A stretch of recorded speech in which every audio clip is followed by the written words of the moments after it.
O Senhor esteja convosco. Ele está no meio de nós. Proclamação do Evangelho de Jesus Cristo segundo Mateus. Glória a vós, Senhor.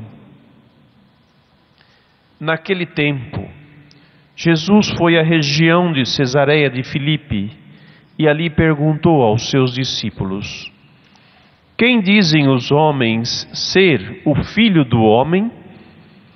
Eles responderam: Alguns dizem que é João Batista, outros que é Elias, outros ainda que é Jeremias ou algum dos profetas. Então Jesus lhes perguntou: E vós, quem dizeis que eu sou? Simão Pedro respondeu: Tu és o Messias, o Filho do Deus vivo. Respondendo Jesus lhe disse: Feliz és tu, Simão, filho de Jonas, porque não foi um ser humano que te revelou isso, mas o meu Pai que está no céu. Por isso eu te digo que tu és Pedro, e sobre esta pedra construirei a minha igreja, e o poder do inferno nunca poderá vencê-la. Eu te darei as chaves do reino dos céus. Tudo o que tu ligares na terra será ligado nos céus. Tudo o que tu desligares na terra será desligado nos céus. Palavra da salvação. Glória a vós, Senhor.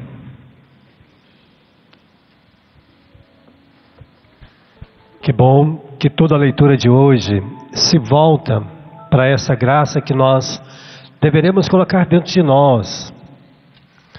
O Evangelho de hoje retrata esta riqueza de que a revelação de Deus se dá a partir do momento que nós começamos a beber da fonte de Deus, que nós compreendemos, que nós começamos a ler a palavra de Deus e que nós vamos entendendo os desígnios de Deus para nós, como que foi constituído esta igreja, como ela foi alicerçada para manifestar ao mundo. Lógico que a igreja ela se inicia com a morte de Cristo na cruz. Quando Cristo morre, a igreja torna presente. Ali na cruz, a igreja, no momento do sacrifício, da imolação de Cristo, a igreja nasce. Ela torna manifestada porque naquele momento em que o Espírito Santo, o Paráclito, o Espírito da Verdade, vem sobre os apóstolos, reunidos no cenáculo, ele sai do seu lugar, sai do seu medo e torna a igreja manifesta para o mundo, e ele sai para o mundo pregando. Ela torna manifestada para o mundo no derramamento do dia de Pentecostes. E ela torna edificada a partir do momento que cada rei, cada rainha, cada príncipe, cada país que foram abraçando o Cristo e foi abrindo as portas do seu palácio para que ele entrasse, a igreja torna edificada em cada país. Foi uma conquista de cada apóstolo, de cada discípulo, de todos aqueles que anunciaram destemidamente. Por isso, Pedro vai para Roma, sai de Jerusalém, vai para Roma, porque ele recebeu o mandato de Jesus para edificar a sua igreja, para ser sinal de elo, de ligar o homem a Deus. Ele torna presente. Ele poderia ter continuado em Jerusalém, em qualquer outro país. Não precisava ser em Roma, mas Roma era a capital do império. Ele precisava de estar lá falando para os reis, para aqueles que administravam Roma, para o imperador. Ele precisava de estar ali era o centro. E como que ele fala? Ele prega. E como que ele torna presente a sua vida ali? Com o sacrifício da morte, se imolando por Deus. Então essa igreja, ela se faz com o sacrifício. Calaram a voz de Pedro? Não, pelo contrário, tornou-se mais forte ainda com a sua morte. A cátedra é o sinal do sacrifício incluente, do derramamento de Pedro, de uma entrega total da vida dele a Deus. Por isso, quando Cada Papa que vai assumindo esse sacrifício de se imolar por Deus na igreja, de ser tudo de Deus na igreja. E é tão lindo, por isso vai falar a primeira leitura de hoje de como é o pastor, de como que ele representa, para que o mundo saiba quem dizem os homens que eu sou. O Papa vai em todos os lugares do mundo, ele entra em todos os lugares do mundo, aonde nenhuma pessoa às vezes chega. Às vezes a gente fica olhando as pessoas dizerem, tanto debate, né, dizendo, por que o Papa não larga de ser chefe de Estado? Porque ali está o segredo. Quem entra lá no Palácio da Alvorada para dizer para as pessoas de Jesus, se não for o Papa? Quem vai lá no Palácio da Alvorada falar com a Dilma, se não for o Papa? Qual outro líder religioso que entra lá? Quem entra? Quem que Obama abre as portas para que entre lá na Casa Branca, se não for o Papa? Porque é um chefe de Estado. Aonde o Papa entra? Lá no Kremlin, na Rússia, porque é chefe de Estado, ele entra e fala de Jesus. Quem vai lá em Cuba falar para Fidel?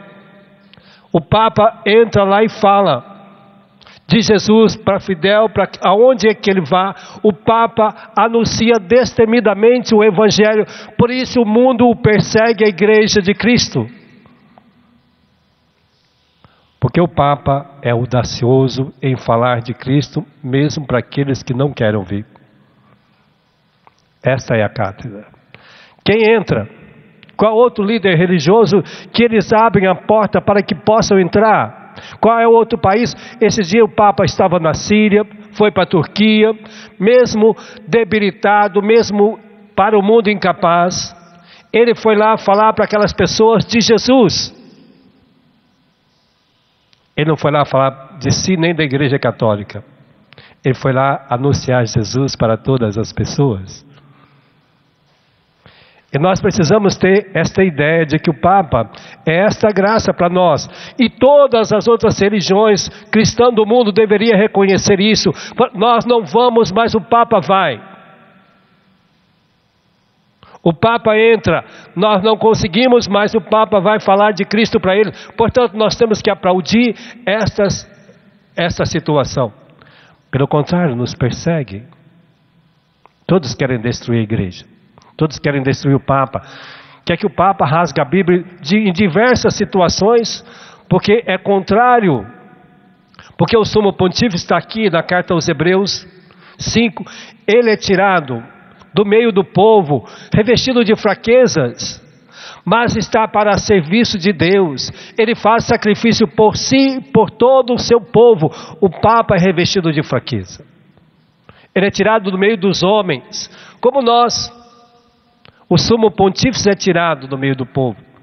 Por isso, os discípulos que Jesus escolheram, os apóstolos que Jesus escolheram, às vezes as pessoas ficam falando, como que tem escândalo às vezes na igreja? Porque começa pelo próprio Jesus, quando ele convida a cada um daqueles para estar com eles. Pedro negou, se arrependeu, mas negou. Judas Iscariotes traiu. Olha, era apóstolo. Jesus confiou a eles a estar no lugar dele. Agora, se ele vai trair, Jesus confiou a graça e o poder, a autoridade de expulsar os demônios, de curar as pessoas, de destemidamente anunciar o Evangelho a todas as pessoas, como está na primeira leitura de hoje, dizendo. Ele faz isso não por coação, não por ganância, não por tópico, não para buscando poder. Por isso está aqui, eu exorto os presbíteros que estão entre vós, testemunho dos sofrimentos de Cristo, participante da glória que será revelada, sede pastores do rebanho de Deus, confiados a vós, cuidai deles, não por coação, mas com coração generoso, não por tópico e ganância, mas livremente, não como dominadores daqueles que vos foram confiados, antes modelo de rebanho. A igreja confia a mim, esta graça. Se eu vou trair, é irresponsabilidade minha, porque desde que eu fui constituído, eu fui preparado para viver isto. Não tem outro sentido na vida do sacerdote, do bispo ou do papa, a não ser viver isto. Nos foi confiado esta graça. Se tem padre que trai, se tem padre que vive homossexualismo, se tem padre que vive pedofilia, se tem padre que vive, é porque está traindo Cristo e a sua igreja, aquilo a que ele foi confiado. Se tem bispo que faz isso, está traindo a Cristo, porque Cristo não confiou nada disso a ele. Nos foram confiado cuidar do rebanho de Cristo. Foi confiado ao Papa cuidar do rebanho de Cristo, ele é o sumo pontífice. Nós estamos celebrando a carta. Para ser sinal do Cristo para o mundo. E é o que o Papa tem feito. Não por ganância, porque o Papa renunciou ao poder. Ele está dizendo, eu não tenho forças mais, eu não tenho mais, não sou mais capaz, eu vou renunciar ao poder. Para que o poder de Deus seja manifestado com mais eficácia ao mundo. Não é por ganância. Aí fica um monte de debate, um monte de críticas. Aí é por causa disso, é por causa daquilo.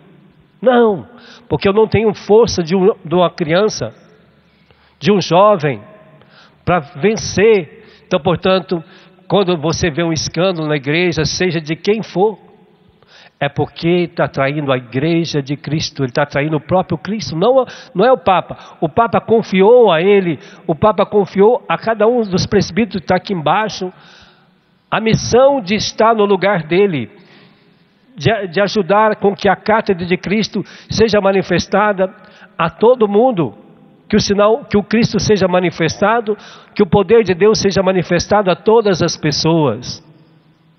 E essa graça que ele está dizendo, que representa esta cátedra para nós, e é tão lindo, por isso que Jesus vai dizendo isso para os discípulos. Quem dizem os homens que eu sou? Se os homens não conhecem a Cristo, porque eu, a igreja, os padres, alguns bispos, não estou dizendo que todos, porque nós ainda não anunciamos destemidamente quem é Jesus para o mundo. Porque nós ainda estamos timidamente fazendo isso.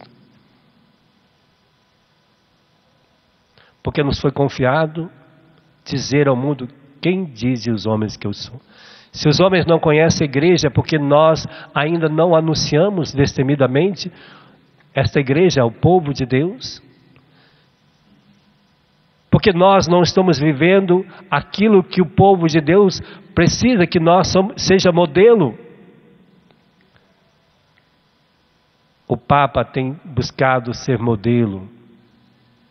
Por isso é uma contradição contra o mundo, é uma perseguição, porque eles querem que o Papa vive e rasgue a Bíblia, principalmente em diversos assuntos, sobre a eutanásia, sobre a concepção de filhos, sobre homossexualismo, sobre diversos pontos. Eles querem que o Papa concorde com tudo aquilo que o mundo faz, e o Papa não vai concordar, porque a igreja não concorda, porque a igreja anuncia o reino de Deus, aquilo que Cristo pede que nós anunciamos.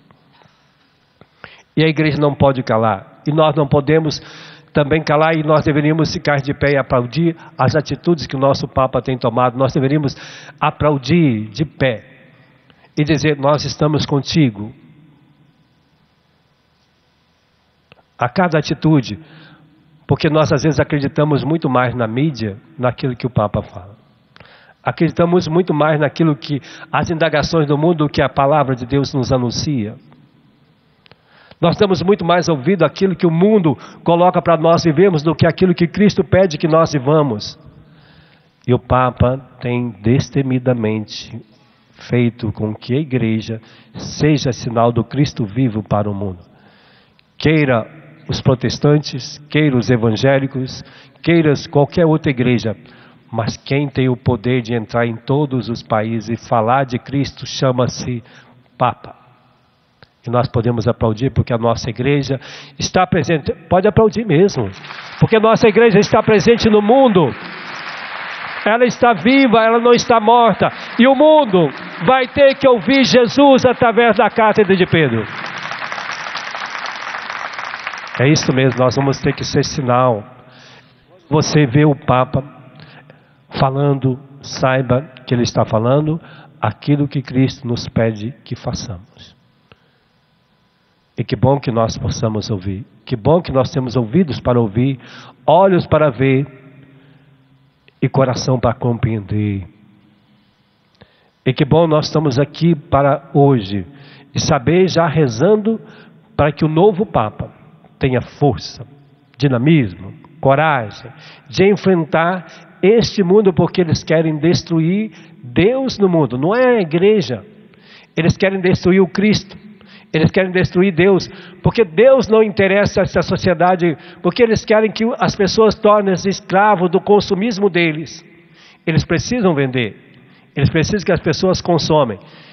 E quem tem Deus no coração gasta menos, consome menos, vive de felicidade. Quem está infeliz se autoflagela e se autoconsome. Então vamos pôr a mão no nosso coração e vamos bem dizer a Deus pela nossa igreja. Vamos pedir que o Senhor visite a sua igreja, visite o Santo Padre, visite cada bispo, cada padre que no dia de hoje está passando por dificuldade na sua vocação. Nós te pedimos hoje, clamamos, Senhor, que nós, como os presbíteros da igreja, como sinal dos pastores da vossa igreja, que nós façamos, Senhor, aquilo que o Senhor nos convida hoje a fazer, para dizer ao mundo quem Tu és o Cristo, o Filho de Deus vivo que deveria manifestar neste mundo para a salvação de todos. Nós queremos, Senhor, como presbítero, anunciar destemidamente a Tua igreja, porque a Tua igreja nasceu para ser testemunha viva Tua, de Cristo neste mundo. Nós queremos pedir por todos os bispos que têm sofrido tantas perseguições nas suas dioceses, que têm passado por dificuldade com o seu presbitério, por alguns padres que se rebelam, que até mesmo traem a Cristo, traem a igreja, são um sinal de humilhação para a igreja. Queremos rezar por ele para que eles voltem a ser modelo de sacerdote. Queremos rezar, Senhor, por todos os bispos que estão passando por dificuldades hoje, por doença, por enfermidade. Queremos rezar, Senhor, hoje por todos os cardeais que estão lá fazendo o seu retiro espiritual, já preparando para o conclave, para a eleição do novo Papa, porque nós acreditamos que é o Espírito Santo que vai indicar o novo homem, aquele que vai ser sinal da Tua igreja viva neste mundo. Nós já te queremos entregar na Tua mão, Senhor, o novo Papa. Que o Senhor dê sabedoria a cada cardeal, que no momento da votação, Senhor, possa escolher aquele que vai ser sinal da igreja viva, e que este entre em cada país e destemidamente, Senhor, anuncia o Teu Evangelho, porque nós clamamos a Ti que nós também sejamos esses Teus filhos, aqueles que Te pertencem, Senhor, e que reza pela Tua igreja, que nós sejamos também sinal do Cristo para cada um de nós que se aproximar. Dai-nos, Senhor, Teu Espírito Santo hoje, para que assim como o sinal de igreja viva na nossa casa, sejamos testemunha deste Cristo a todos os irmãos da nossa família. Amém.